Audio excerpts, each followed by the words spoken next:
Вы смотрите «Актуальное интервью», в студии Сергей Михедов. Здравствуйте. В Якутске в эти дни стартует международный турнир по вольной борьбе памяти прославленного тренера Дмитрия Коркина. Помимо именитых спортсменов и их тренеров, интерес любителей спорта вызывают и те, кто комментирует или по-современному стримит крупные соревнования. И сегодня гость нашей студии – известный блогер Степан Крижановский, которого пригласили в Якутск для того, чтобы комментировать схватки на канале нашей компании. Степан, здравствуйте. Здравствуйте. Очень рады видеть вас в Якутске. Взаимно тоже. Вы сразу по приезду заявили, что турнир Коркина можно поставить в один ряд с чемпионатами мира и Европы. Почему вы так считаете? Я здесь абсолютно нисколько не сомневаюсь, что этот турнир можно поставить прямо наряду с такими чемпионатами, как Европы и мира. Здесь будут самые выдающиеся спортсмены, именитые спортсмены, которые и олимпийские чемпионы, и призеры Олимпийских игр, чемпионы мира, Европы. Вот самые именитые спортсмены. Мы знаем, что Россия – это самая сильная держава в вольной борьбе. №1 занимает вот во всем мире. И считаю, на чемпионате даже России войти в тройку намного тяжелее, чем выиграть Европу и мир. Поэтому здесь будет очень конкуренция высокая. И будет очень жарко. Будет очень жарко. Даже боюсь, что немного погоду, снег растопим в Саха-Якутии.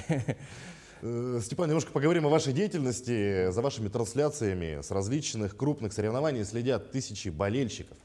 Вот расскажите о ваших стримах.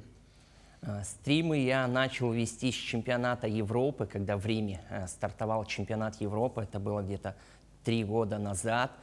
Запустил просто пробный стрим. Думал, зайдут на трансляцию 2-3 человека, чтобы общее дело обсудить, чтобы не так скучно было одному. А оказывается, большая фан-база у вольной борьбы. Онлайн был до 11 тысяч человек. Вот. Мы сидели в прямом эфире, все обсуждали. И после этого я начал не пропускать никакие соревнования. Международные турниры начал стримить, вести. Чемпионат мира, Европы, и абсолютно все. Чемпионат России. Но если говорить вообще, насколько развит спортивный стриминг в России и много ли стримеров вообще у нас в стране? На самом деле не очень много. Это вот сейчас после того, как я начал стримить, где-то года 2 прошло, и потихоньку начали другие подключаться, тоже начали стримы по борьбе запускать. Вот. То есть это направление у нас только развивается, да? Только развивается. Я, получается, вот один из первых, можно сказать так, запустил стрим, и все, и вот образовалась своя такая фан-база. Получается, это у нас пандемия сподвигла на это. Я так понимаю, стриминг — это же трансляция из дома. Да, конечно, сидишь дома в комнате, стримишь. Вот. То есть, а сейчас пандемия закончилась, как думаете, стриминг будет развиваться, это будет востребовано? Да, конечно, людям удобно всегда включить телефон, планшет, всегда посмотреть где-то. Не каждый может позволить куда-то поехать на соревнования, поэтому это очень удобно. Вот вы уже кое-что отметили. Вот чем отличается стриминг от трансляции на телевидении, на ваш взгляд? Какие-то такие серьезные отличия, главные, может быть? Стриминг ты можешь охватить больше аудитории, больше поотвечать на вопросы, вот, напрямую уже много вопросов можешь, абсолютно у тебя есть живой чат, ты можешь прям с каждым проговорить, всякие нюансы обсудить. То есть есть обратная связь сразу на стримах, да? Да, конечно, обратная связь. Задали вопрос, тут же получили ответ. А нелегальных стримеров много? И создают ли они конкуренцию вам? Нелегальных, я думаю, не очень много. Некоторые, кто появляется, в принципе, их, наверное, блокируют. Можно, в принципе, официальное заявление написать и получить разрешение. Вот. У кого есть желание, думаю, никаких проблем не будет. Теперь поговорим о предстоящем турнире. Как готовились к турниру Коркина? Коркин, да, мне заранее позвонили. Для меня это прям была большая честь побывать на таком международном. Я ни разу не был в Якутске. Вот. Для меня большая честь была побывать здесь, то, что вот так вот организаторы решили меня позвать, болельщики. Говорят, что вот болельщики хотят, Степан, чтобы вот ты обязательно побывал на этом турнире. Я отложил все дела и сказал, в Якутске я в любом случае прилечу с большим желанием. Просто хотелось очень сильно побывать в борцовской столице. Что вы можете сказать о спортсменах, участниках? Вы уже кое-что говорили, может быть, кого-то отметите отдельно? Так, ну, отметить хочу два веса, это 61. Все веса будут жаркие, везде будет атмосфера просто бомбическая.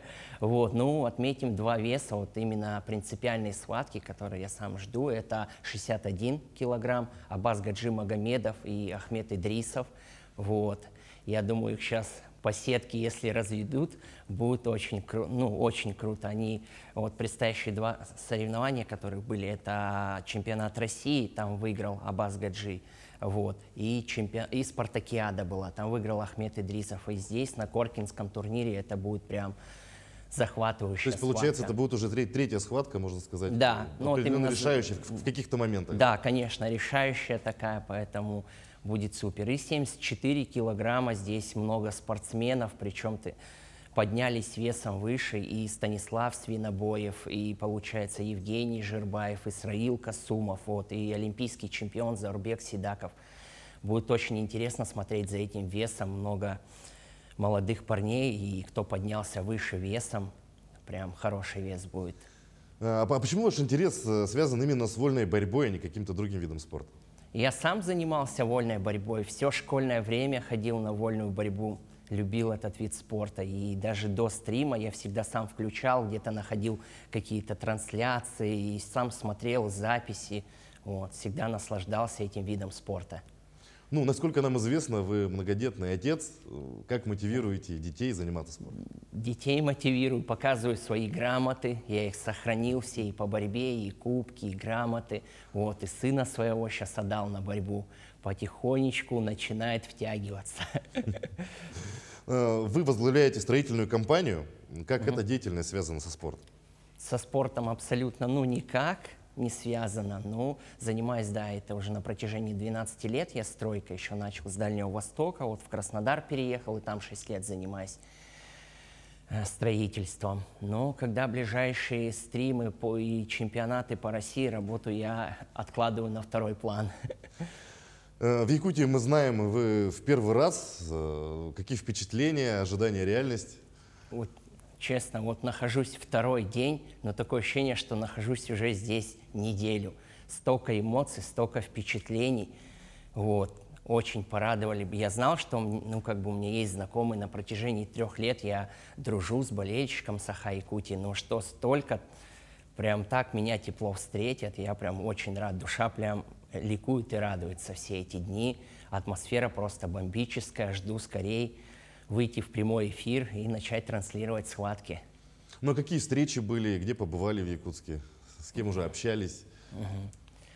Так, мы были вчера, ресторан у вас находится на высоте 380 метров. Вот, нас там тоже тепло, там полностью атмосферу посмотрели в ресторане, попробовали национальную кухню вашу, индигирку.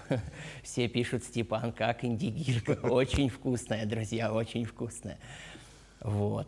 Также побывали не Ледовый дворец, а где у вас в Сопке, получается...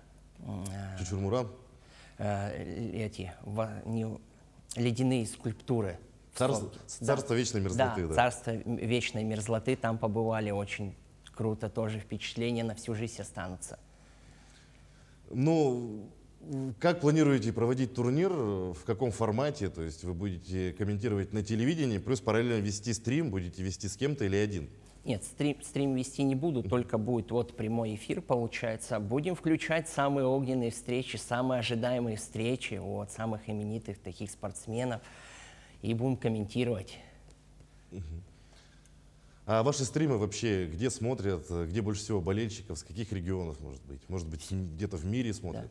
Да. В мире, конечно, все страны СНГ подсоединяются. И Казахстан, Кыргызстан, Белоруссия, с Израилем у меня много знакомых, кто смотрит стримы. Вот. Любят везде, борьбу любят везде. Ну и в завершении нашей беседы, ваши пожелания любителям вольной борьбы? В первую очередь тоже хочу поблагодарить всю Республику Саха-Якутию, что предоставили такую возможность побывать на международном юбилейном турнире Коркина Дмитрия Петровича, что я могу находиться рядом в такой борцовской атмосфере с такими людьми, которые мне близки по душе, те люди, которым нравится вольная борьба, так же, как и мне. Вот. Желаю всем болельщикам хороших, чтобы были хорошие яркие схватки, адреналина. Вот. Но всем спортсменам красивой, яркой борьбы. Самое главное, чтобы без травм.